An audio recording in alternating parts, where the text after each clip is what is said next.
बिस्मिल्लाहिर्रहमानिर्रहीम अस्सलाम वालेकुम। तो मैं बस अज तुहाडे लिए बहुत ही मज़ेदार जी रेसिपी नवी लैके आए हैं जिहड़ी कि आपां आटे नाल बनाई है। घर दे विच गंदम दा आटा हर घर विच मौजूद हुंदा वा ते गंदम के आटे दे नाल आपां इहनूं बनावांगे ते बहुत ही मज़े दी हैल्दी जी रेसिपी है। तुसीं बच्चिआं नूं इहनूं बना के दे सकदे हो, इहनूं बना के तुसीं रख भी सकदे हो तो बिल्कुल भी खराब नहीं होंदी है। चलो देखते हैं आप इन्हें किस तरह बनाया है। सब तो पहले आटा ले लिया वा, 3 कप इत्थे आटा लिया वा। आटा आम आटा जो गंदम का आटा जिहदे नाल आपां रोटी बनाने उही आटा वा, चक्की वाला। थोड़ा जिहदे विच नमक शामिल कर देंगे तो तकरीबन अद्धा कप जोड़ा वा मैं ये घी शामिल किया वा। घी थोड़ा पिघलिया हुआ होना चाहिए वा, गर्म घी ना हो ना नीम गर्म हो। बस वैसे तुम घी में पिघला के रूम टैंपरेचर पर करके तो फिर ये शामिल कर लियो। ये घी के नाल ही खस्ता बननगियां। ऑयल का तुम बिल्कुल ये इस्तेमाल ना करियो, ऑयल का इस्तेमाल करोगे तो ये बिल्कुल भी खस्ता नहीं बननगियां तो ज़्यादा मज़े की लगती है चीज़ घी के। ये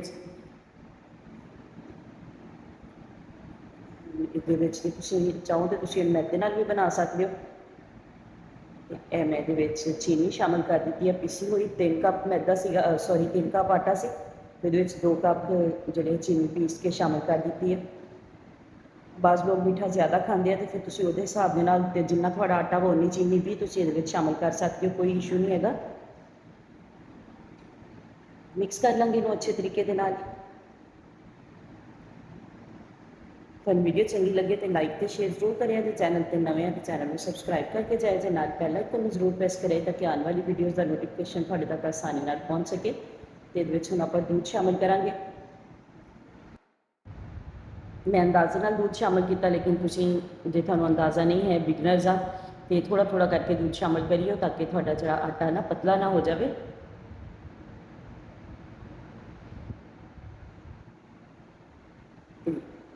आटा आपां गुन लिया वा अच्छे तरीके के नाल ते इहदे विच 3 तो 4 इलायचियां कुट के इन्हां दे बीज जिहड़े वो शामिल कर देंगे। तो थोड़ा जिहा दूध इहदे विच होर पावांगे ताकि आटे नूं थोड़ा जिहा होर मसल लईए आपां। आटा बहुत ही ज़बरदस्त है, तुसीं गुनना वा। देखो माशाअल्लाह कितना ज़बरदस्त आटा गुन के तैयार होया वा। ते मेरे बाकी के चैनल पर विजिट करो, तुहानूं वीडियोज़ अच्छियां लगन तो जरूर उन्होंने भी लाइक करो तो शेयर करो। आटे में आपां गुन लिया वा ते आटे में तकरीबन 10 मिनट वास्ते रेस्ट देवांगे। रेस्ट देने तो बाद ये पेड़े बना लांगे। माशाअल्लाह काफ़ी सारियां टिक्कियां इन्ने आटे में बन गई सीगियां। तो हुण आपां दोबारा तो मैल्टिड घी लिया वा तो ये थोड़ा जिहा आटा शामिल करके तो ये लई बना लांगे। फिर आपां बाकी का काम करांगे। बहुत ही मज़े दियां ते खस्ता करारियां टिक्कियां तुहाड़ियां बन के तैयार होणगियां। तुसीं इन्हां नूं 4 तो 5 दिन वास्ते स्टोर करके भी रख सकते हो, बिल्कुल भी खराब नहीं होणगियां। टी टाइम के भी तुसीं इन्हां नूं बना सकते हो, शाम की चाय के नाल। बच्चों को लंच बॉक्स भी दे सकते हो क्योंकि कुछ बच्चे मिठिया चीज़ों के शौकीन होंगे, बहुत शौक नाल खाते इस तरह दी चीज़ां। तो बेहतर है कि तुसीं फिर उन्होंने घर दे विच ही बना के दिओ साफ सुथरियां। जिहड़ी आपां लई घी दी तैयार की सी वो टिक्की के उपर लगाती है। तो उस तो उपर हुण फिर आपां दोबारा जिस तरह आपां मांडा पट्टी वगैरह बनाई दी है ना, उस तरीके नाल सेम उस प्रोसैस के नाल आपां 4 टिक्कियां जोड़ लांगे। जिन्ना थोड़ा आटा वा सारे तुसीं इस तरीके नाल 4-4 टिक्कियां जोड़ के इन्हां नूं तुसीं बेल लेना वा।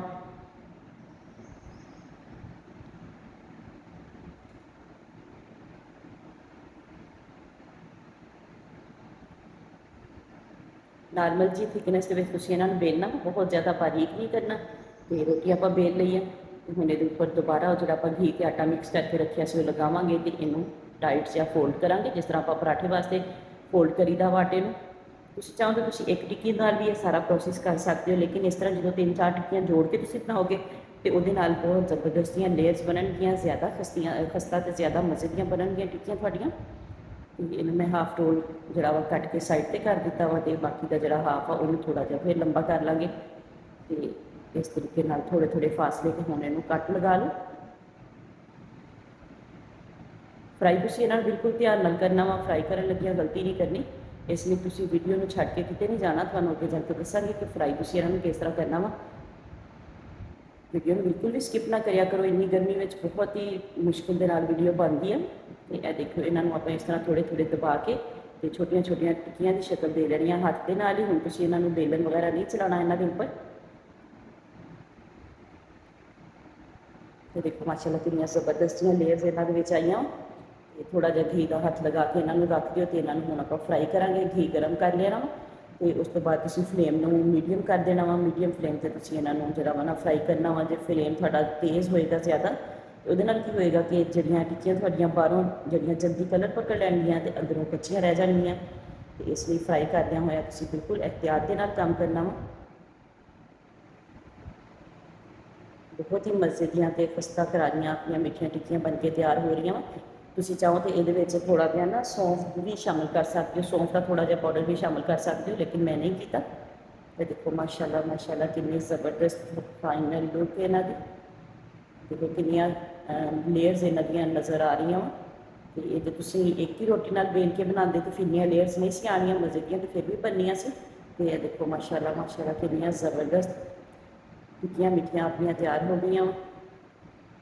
ਤੁਹਾਨੂੰ ਵੀਡੀਓ ਚੰਗੀ ਲੱਗੇ ਤਾਂ ਲਾਈਕ ਤੇ ਸ਼ੇਅਰ ਜ਼ਰੂਰ ਕਰਿਆ ਜੇ। ਚੈਨਲ ਤੇ ਨਵੇਂ ਆ ਤੇ ਚੈਨਲ ਨੂੰ ਸਬਸਕ੍ਰਾਈਬ ਕਰਕੇ ਜਾਇਆ ਜੇ। ਨਾਲ ਬੈਲ ਆਈਕਨ ਨੂੰ ਜ਼ਰੂਰ ਪ੍ਰੈਸ ਕਰਿਆ ਤਾਂ ਕਿ ਆਉਣ ਵਾਲੀ ਵੀਡੀਓਜ਼ ਦਾ ਨੋਟੀਫਿਕੇਸ਼ਨ ਤੁਹਾਡੇ ਤੱਕ ਆਸਾਨੀ ਨਾਲ ਪਹੁੰਚ ਸਕੇ। ਤੇ ਬਾਕੀ ਦੇ ਚੈਨਲ ਦਾ ਵਿਜ਼ਿਟ ਕਰੋ। ਬਹੁਤ ਹੀ ਮਜ਼ੇ ਦੀਆਂ ਤੇ ਆਸਾਨ ਜਿਹੀਆਂ ਰੈਸਪੀਜ਼ ਤੁਹਾਡੇ ਲਈ ਲੈ ਕੇ ਆਈ ਦੀਆਂ ਵਾ, ਜਿਹੜੀਆਂ ਬਿਲਕੁਲ ਲੋ ਕਾਸਟ ਤੇ ਲੋ ਬਜਟ ਹੁੰਦੀਆਂ ਵਾ। ਤੇ ਮਾਸ਼ਾਅੱਲਾ ਜ਼ਬਰਦਸਤ ਸੀ ਫਾਈਨਲ ਲੁੱਕ। ਥੋੜਾ ਜਿਹਾ ਆਪਾਂ ਪਿਸਤੇ ਦੇ ਨਾਲ ਇਹਨਾਂ ਨੂੰ ਗਾਰਨਿਸ਼ ਕਰ ਦਿੱਤਾ ਵਾ ਤਾਂ ਕਿ ਹੋਰ ਜ਼ਿਆਦਾ ਖੂਬਸੂਰਤ ਲੱਗਣ। ਤੇ ਜੇ ਤੁਸੀਂ ਪਿਸਤਾ ਵਗੈਰਾ ਨਾਲ ਗਾਰਨਿਸ਼ ਨਹੀਂ ਕਰਨਾ ਚਾਹੁੰਦੇ ਤਾਂ ਤੁਹਾਡੀ ਮਰਜ਼ੀ ਆ।